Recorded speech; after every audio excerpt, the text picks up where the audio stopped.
Good day, everyone. I am Vergrace Key Abrasado, a student from Negros Oriental State University, Shaton Campus. Today, I will be discussing the Philippine literature. But before that, please be guided with our objectives. So, the Philippine literature is the body of the oral and written works created by the Filipinos or about the Filipino life. So, from ancient epics and legend to modern novels, the songs, and the digital texts, it reflects our experiences as a people, our belief, our struggles, and our faith, the humor of the Filipino, and the dreams across the different languages such as the Filipino, the Cebuano, Ilocano, English, and as well as the Spanish. So, Philippine literatures help us understand how history, colonization, and the social change have shaped our identity and values as a Filipinos. Philippine literature, this includes the work of the different Philippine languages such as the Spanish and the English that reflects our history, our belief and struggles and the dreams as well as people in the Philippines or the Filipino. Examples of Philippine literature, we have the Nole Me Tangere and the El Filibusterismo. These novels that being Jose Rizal, and we have also the 21st century spoken word poetry about the OFW life, especially in pre-colonial or in Spanish era. The importance of the Philippine literature, these preserve indigenous belief, the values and the traditions through the stories and the epics. So the studying our own literature preserves our identity, the traditions, and the records how historical event like colonization shape our identity. So it builds national pride by highlighting this distantly Filipino experiences as well as the values that are often missing from foreign books. So furthermore, it helps students develop empathy and critical thinking by connecting them to the real life stories for or of their ancestors and peers. So, what is poetry? So poetry, it is a rhythmic form of writing that uses beautiful language, metaphors, and the sound patterns to express deep emotions or captures specific moments. So in the Philippines, the poetry often blends our old oral tradition of chanting with written styles introducing during the Spanish and American periods. So it is usually organized into stanzas and the lines that focusing on the theme like nature, family, and the fight for freedom. So the poetry has three types, which first we have the narrative poetry. So the narrative poetry, it is the type of the poem that tells a full story with the characters and the setting as well as the plot, much like a movie in verse form. So in our history, these were often chanted or sung to entertain people with tales of heroism, adventures, and romance. So, for example, we have here the awit. So, awit, it is the traditional form of the narrative poetry that characterize it by its slow rhythmic piece and the use of the 12 syllables in every line. So, we have the example here in the right side. So, it often focuses on themes of the chivalry, the romance, and the lives of the novel heroes, so making it sound more serious and formal. So, a famous example for this is the Florante at Laura, which uses these elegant structures to tell a deep story about love and the struggle for justice. And then we also have the corrido. It is much faster type of the narrative poem that uses only 8 syllables per line, creating a lively and energetic rhythm. So these stories are usually filled with magical creatures, supernatural events, and religious morals that are easily for the listeners to follow, like Ibong Adarna. Usually, in high school, Ibong Adarna, I read it when I was a grade 8. So, Ibong Adarna. So, It is the best known example for the narrative poetry, which captivate readers with its fast-paced adventures about the mythical bird and the three brothers. Okay, so that is the narrative poetry. And then the second types of poetry is we have the lyric poetry. So the lyric poetry, this focuses on expressing personal feelings, the modes, and the inner thoughts, rather than that telling a long chronological story. So these poems are highly musical and are often turned into the songs that speak about love, the longing, or the devotion to the country. So the Filipino lyric forms are often sung and reflects, just like I said earlier, that it may be love, longing, faith, or in everyday emotions of the Filipino peoples. So for example, we have the kundiman.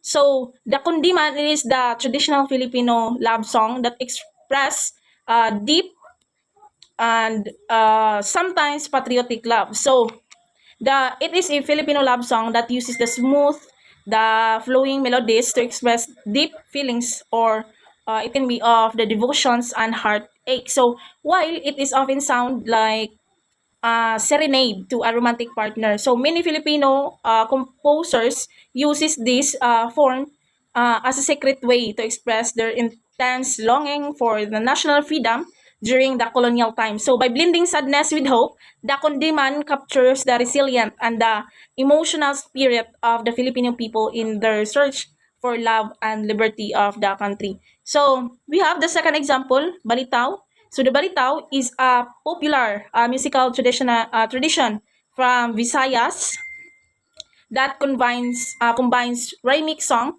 with a playful dance between a man and a woman. So it takes the form of the poetic debate where the two performers exchange witty verses about the joys and the challenges of the courtship and the romance. So this lively interaction serves as both a form of entertainment and a way to preserve the local language and the light-hearted, clever social customs for the Visayan people. We also have experience in our mga ninuno, the harana. So they usually use it to give entertainment or to express emotions or feelings. So next, we have the dramatic poetry. So, dramatic poetry is written in verse, but it is specifically meant to be performed on a stage by the actors that plays the different characters, and also it combines the beautiful of poetic languages with the tension of the theater to tell stories of conflicts and deep emotion. So, in the Philippines, it blends theatre traditions often used in a religious place or the epic confrontation during Spanish colonial times. So, one of the example of drama poetry, we have the tragedia in Visaya. So, these are the verse plays about sad or tragic events involving biblical or historical figures, often performed during the town festivals to feel moral lessons. Okay, so we have prose. So the prose is the most common form of writing because it uses the natural language that organized into the sentences and the paragraphs. So in the Philippines, the prose is used to document real life experiences, critique social issues in our community, and make complex history easier for everyone to read. So unlike poetry, it doesn't not rely on strict rhythms or rhymes, so making it the perfect tool for novels and news articles that related to our society or in our community. So the prose has two types. We have the fiction. So fiction is an imaginative one where consists of the stories that more on imagination or invented by the author, even if they are based on the real world inspiration. So it uses the plots, the character, and also they made it to entertain readers while often teaching a lesson or reflecting on the problems of the society. So, example, we have the short story or mga kwento ni Lola Basyang. So, this is more on compact piece of fiction design to be read in a single setting while focusing on the specific theme or the moral lesson. So we can also get moral lessons in the story, mga kwento ni Lola Basyang. These narratives often use magical elements for folklore to capture the imagination of the young readers. So usually, the readers of this mga story or mga hilig tigpaminaw is the young readers while teaching them traditional Filipino values and also ethics. So because of their brief nature, every character and event is carefully chosen to deliver a powerful message or a clever twist by the end of the tale. So it's more on about teaching moral lessons and also the ethics. And then we have also the novel, the Ibong Adarna, in prose adaptation or the novelized forms. So that is fiction. And then next we have the non-fiction. So kabaliktaran sa fiction. So in fiction, these are the stories nga more on imagination, while the non-fiction is factual or real. So the factual writing that focuses on real people, the event is also real, and also the true ideas to inform or educate the readers. So it is an essential tool for recording our history through biographies, essays, and articles, as well as the document for the Filipino journey. So we have the example, the biography of Rizal, where we can, in the biography, we know who is Jose Rizal, when ano siya sa tawo, kano siya gipanganak, and who is kinsa iyang mga family members. And also it says this also can be reflected. So in personal or reflected essays by the Filipino writers in the newspapers or a book. So these are the short piece. The essay is the short piece of writing where the authors share their personal reflection or opinions about something or in the current events or in the cultures. Next we have the drama. So the drama, it is literature meant to be performed on stage. So more on performing or acting. This also combines mga dialogue, action, and also the music and the visual as well as the attire of the characters. And also this includes performance, more on performing. So next we have the sarsuela. So the sarsuela, it is the traditional Filipino musical play that blends spoken dialogue with songs and dance. So these tell also the stories about, it can be love or love for the friends or in the family. So it became a favorite form of entertainment during the Spanish and the American periods because it allowed writers to include subtitles or subtitles messages about the social issues. So this performance, known for being lively, emotional, and deeply rooted in the Filipino cultures and the values. So in the Philippines, it became more popular during the Spanish and American periods. So, for example, we have the Walang Sugat by Severino Reyes. So, by the way, the Walang Sugat by Severino Reyes is considered as one of the most significant Filipino zarzuelas because it masterfully intertwines a personal romance with the grander struggle for the national independence. So the plays tells the story of Tenyong and Jolia, whose love is tested by the harsh realities of the Philippine revolutions and the cruelties of the colonial imprisonment. By showing Tenyong's transitions from a lover to revolutionary soldiers, the drama highlights the immense courage and the sacrifices made by the ordinary Filipinos to achieve the freedom for the country, which is the Philippines. And then we also have local town fiestas as well as presentation about community life. So this serves as the vibrant living achieved where the communities gather to see their shared history, the local legends that perform on a public stage. This also plays often dramatize the lives of patron saints, the origins of the town's name, or the humorous stories about everyday life that resonate specifically with the local residents. So by involving community members as an actors and the musician, this performance strengthens community bonds, and also this ensures that the unique regional traditions are passed down to the younger generation in festive and memorable ways. So, mga fiesta is also included in zarzuelas. Next, we have the zarzuela. So, zarzuela is the it is original Spanish musical drama that inspires the Filipino zarzuela, featuring the mix of the spoken scenes and operative singing. So it originally brought Spanish theater tradition to Manila, blending comedy and romance with the political theme. Example is the Spanish Zarzuela performance staged in Manila during the colonial period. So this refers to the original European musical theater. So performance that first arrived in the Philippines in 1878 at the Teatro de Novedades in the Calle Arroceros. So this production brought over the Spanish troops that introduced Filipino audiences to a unique blend of operant singing and the spoken dialogue also, and that this also set the foundation of the local stages traditions. And also, we have the second example, the Philippine adaptation and incorporating local languages and costumes. And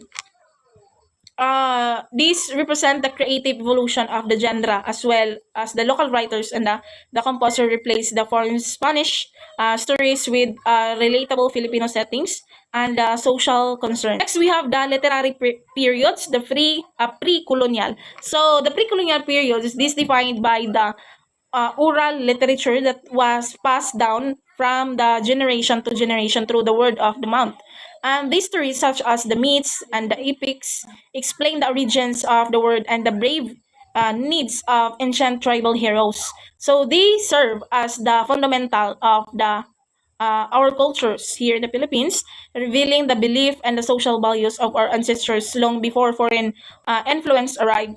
So for examples, epic hudhud of the Ifugao. So it is an ancient oral tradition created by the Ifugao people of the Cordillera region, specifically performed by the female chanters during the rice sowing and harvest season. So next, we have the folk song Pamulinawin, which it is a beloved Ilocano folk song that served as a classic example of the serenade, where suitor pleads for the attention for a woman with a heart of the stone. So that is literary periods pre-colonial. Next, we have the literary periods in Spanish period. So during the Spanish period, the Philippine literature was largely shaped by the Catholic faith and the rules of the colonial government. So many written works from this time were religious in the nature, were intended to teach Filipinos about Christianity and the proper behaviors. However, toward the end of this era, the writers began to use literatures as a tool to criticize colonial abuse and also to demand social change. So, example, we have the religious poetry and the passion, or the narrative of the Christ passion. So, in the right side, I provide pictures on the narrative of Christ passion. So, it is the central for Spanish era literary, the tradition that focuses on the life, the death, and the resurrection of Jesus Christ to instill the Catholic values in the Filipinos. So the Passion is a long narrative poem, typically chanted in hunting, rhymic style called pabasa by devotees during the Lenten season. And we also have the novels No Limit Tangere and El Filibusterismo that expose Spanish injustice. So these two are most influential novels in the Philippine history. So written by Dr. Jose Rizal to serve as a wake-up call for his countrymen. So these stories move beyond the religious themes to expose the systematic corruption, so the social cancer and abuse of the committed by the Spanish friars and the colonial officials. So in conclusion, the Philippine literature is act as a heartbeat of our national identity by preserving our oldest traditions and recording our journey through history. So by studying these different forms and periods, We honor the voices of our ancestors and find the inspirational to tell our own modern story. So this knowledge empowers everyone Filipino to feel a sense of pride and to keep our cultural heritage alive for the generation to come. So according to national artist Carilo F. Bautista, Philippine literature is the soul of the nation, a mirror of our joys, pains, and aspiration. We also have the quotes from the national artist Bienvenido. Literature is the record of the human spirit in its kiss of meaning.